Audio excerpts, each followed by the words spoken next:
जय श्री श्याम, हारे के सहारे की जय हो, शीश के दानी की जय हो, लक दातार की जय हो। दोस्तों, उम्मीद करती हूँ श्याम बाबा के आशीर्वाद से, श्याम बाबा की कृपा से आप और आपका परिवार कुशल मंगल होगा और बाबा श्याम की कृपा हमेशा अपने भक्तों पर ऐसे ही बनी रहे। बाबा श्याम हमेशा अपने भक्तों का ऐसे ही कल्याण करते रहें।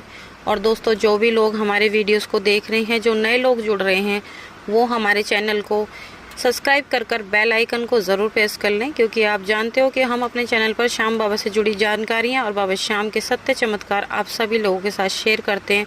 बाबा श्याम के अनुभव आप सभी लोगों के साथ शेयर करते हैं, इसलिए हमारे चैनल को ज़रूर सब्सक्राइब कर लें और भी आगे भी हमारे वीडियोस को शेयर कीजिए ताकि और भी लोग बाबा श्याम से जुड़ सकें। तो चलिए, ज़्यादा देरी ना करते हुए वीडियो को शुरू करते हैं। वीडियो शुरू करने से पहले सभी भक्तों को जय श्री श्याम। तो दोस्तों, आज का हमारा टॉपिक है कि हम एक ही कमरे में रहकर क्या श्याम बाबा की पूजा कर सकते हैं।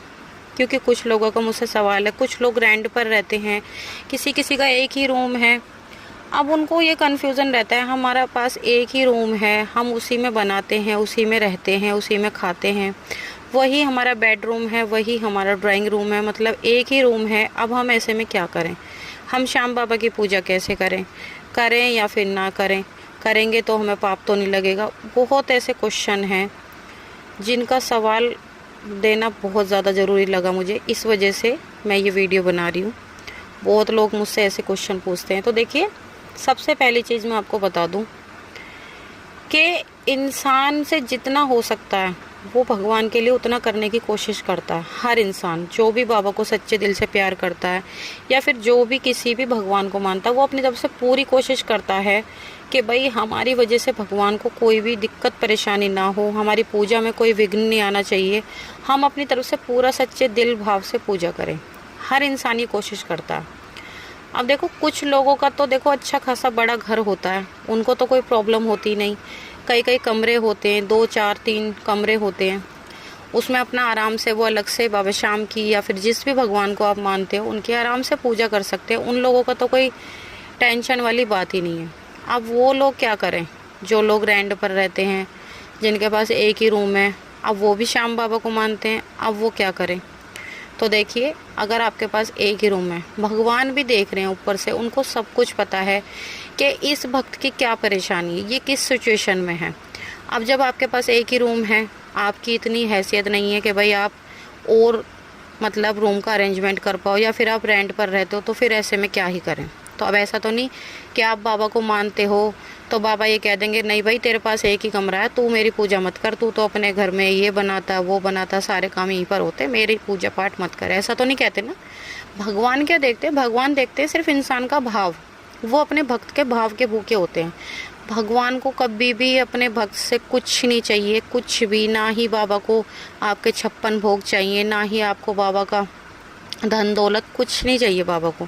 बाबा को चाहिए तो सिर्फ़ और सिर्फ आपका सच्चा प्यार, आपका भाव, आपका दिल। बाबा देखते हैं ये मेरे को कितने दिल से मानता है, कितने मेरे को मतलब कितनी भी परेशानी हो मेरे लिए कितनी ज़्यादा अग्नि परीक्षा देता है। मतलब आप कितनी परीक्षा वो परेशानी में हो, फिर भी आप बाबा के लिए सब कुछ करते हो, जितना आपसे हो सकता है उतना।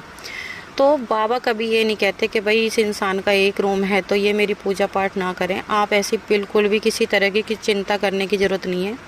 अगर आपका एक ही रूम है, आप उसी में बनाते खाते हो, तो कोई दिक्कत नहीं। आप आराम से, आपके रूम में ऐसा तो नहीं कि कहीं भी कोई एक छोटा सा कोना तो होगा ही होगा, ऐसी बात तो नहीं कि बिल्कुल भी स्पेस नहीं होगा। आप वहाँ पर एक छोटा सा मंदिर, लकड़ी के चल रहे हैं आजकल, अगर वैसे व्यवस्था ना हो तो लकड़ी वाले मंदिर ला के लगा लीजिए, वहाँ पर बाबा को स्थान दे दीजिए। बाबा तो उसमें भी प्रसन्न हो जाएंगे, बाबा उससे भी खुश हैं। बाबा की आप वहाँ पर सच्चे दिल से पूजा पाठ कीजिए, सच्चे भाव से बाबा को मानिए। जैसी आपसे पूजा हो सके आप वैसी पूजा कीजिए बाबा की, बाबा आपकी पूजा ज़रूर स्वीकारेंगे।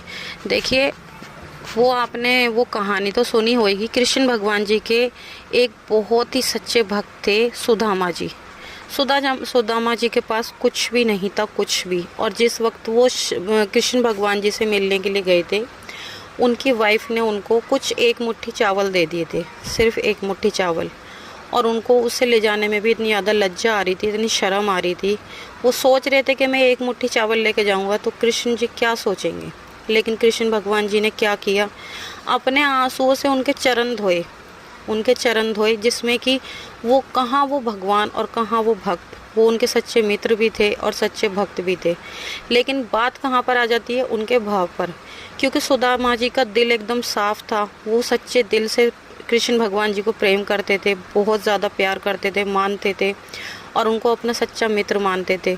उनको ऐसा लगता था कि भाई मेरा मित्र ही मेरा सब कुछ है, और वो इसीलिए बहुत ज़्यादा उनको गिल्टी फील हो रहा था वो चावल ले जाते हुए। लेकिन वो भगवान है, भगवान को तो सब कुछ पता है। श्री कृष्ण भगवान जी ने भी देख लिया, उन्हें भी पता चल गया कि वो चावल लेकर आए हैं। और देखो उन्होंने इतने पकवान खाने वाले भगवान, पूरे तीनों लोगों के देवता जो सबके भगवान हैं, उन्होंने उन एक मुट्ठी चावल को स्वीकारा। उन्होंने वो चावल बनवाए और उनको ग्रहण किया। तो इसमें क्या है, भगवान को क्या कोई लालच था? नहीं, सिर्फ इसलिए क्योंकि सुदामा जी का उसमें सच्चा प्रेम था। उन एक मुट्ठी चावल में सुदामा जी का पूरा प्रेम भरा हुआ था, प्यार था, सच्चा भाव, सब कुछ। इस तरह से भगवान को आप भी प्रसन्न कर सकते हो। देखो जब सुदामा जी के लिए भगवान श्री कृष्ण ने अपने आंसुओं से उनके चरण धोए थे, तो देखो हमारी इतनी औकात तो है नहीं, ना ही हमारी इतनी हैसियत है, लेकिन हाँ हम इतना तो कर ही सकते हैं कि अगर हमारे पास कुछ भी नहीं है, बाबा को चढ़ाने के लिए हमारे पास कुछ भी नहीं है, हम किसी चीज़ का भोग भी अरेंजमेंट नहीं कर पा रहे, हालांकि इतना भी कोई गिरा हुआ नहीं होता, चाहे कितना भी गरीब से गरीब हो, अगर वो बाबा का सच्चा प्रेमी है, चाहे वो किसी भी तरह का कुछ भी छोटा मोटा बाबा को भोग लगाए, लगाता ज़रूर है। पर फिर भी अगर आपकी इतनी हैसियत नहीं है, आप बाबा के लिए एक समय का भोग का भी इंतज़ाम नहीं कर पा रहे, तो भी कोई बात नहीं। आप बाबा को बस सच्चे दिल से प्रेम कीजिए, बाबा के आगे हाथ जोड़िए, बाबा के आगे ही हाथ फैलाइए और बाबा से सच्चे दिल से प्यार कीजिए। श्याम बाबा उसमें ही खुश हो जाएंगे, श्याम बाबा आपकी पूजा ज़रूर स्वीकारेंगे। तो आप अपने दिल में ये बिल्कुल भी मत रखिए, बिल्कुल भी निसंकोच होकर बाबा श्याम की पूजा कीजिए। बाबा पर पूरा भरोसा रखिए, बस सिर्फ़ और सिर्फ अपना भरोसा, विश्वास बाबा पर बनाकर रखिए। बाबा आपकी पूजा ज़रूर स्वीकारेंगे। आपका एक कमरा है, कोई दिक्कत नहीं, आप बस सच्चे दिल से बाबा की पूजा कीजिए। बस साफ़ सफाई का ख्याल तो आप रख ही सकते हैं, तो इतना तो हर कोई इंसान कर ही सकता है। बस साफ़ सफाई का अच्छे से ख्याल रखें और श्याम बाबा की सच्चे दिल से पूजा कीजिए। बाबा श्याम आपकी ज़रूर सुनेंगे और बाबा को इस बात से कोई परेशानी नहीं है कि आपका एक कमरा है, चाहे वो गरीब हो चाहे अमीर हो। बाबा के लिए तो उनके सभी भक्त एक बराबर हैं। जिस तरह से माँ बाप के लिए उसकी नज़रों में 10 बच्चे भी उसके लिए एक जैसे होते हैं, चाहे वो छोटा हो चाहे बड़ा, लेकिन माँ बाप तो सबको बराबर ही प्यार करते हैं ना। उसी तरह से हमारे श्याम बाबा, चाहे उनका कोई भक्त कितना भी अमीर हो चाहे कोई कितना भी गरीब हो, लेकिन श्याम बाबा अपने सभी भक्तों को एक बराबर प्यार करते हैं। वो कभी अपने भक्तों में कोई भेदभाव नहीं करते, वो सबको एक नज़रों से देखते हैं, एक जैसा मानते हैं। यहाँ तक कोई इंसान तो फिर भी भेदभाव कर देता है, लेकिन भगवान के यहाँ पर कोई भेदभाव नहीं होता। भगवान हमेशा सबको एक समान प्यार करते हैं। तो मैं आशा करती हूँ कि आपको मेरी ये जानकारी दी गई आज की बहुत अच्छी लगी होगी, पसंद आई होगी। अगर आपको मेरी जानकारी अच्छी लगी हो तो प्लीज़ मेरे वीडियो को लाइक करें, शेयर करें ताकि और लोगों तक ये जानकारी पहुँचे। और कमेंट बॉक्स में जय श्री श्याम लिखना बिल्कुल भी ना भूलें। और अगर आपका कोई भी सवाल हो तो आप बेझिझक मुझसे पूछ सकते हैं। तो चलिए मिलते हैं कल एक और नई वीडियो के साथ। जब तक के लिए सभी भक्तों को जय श्री श्याम।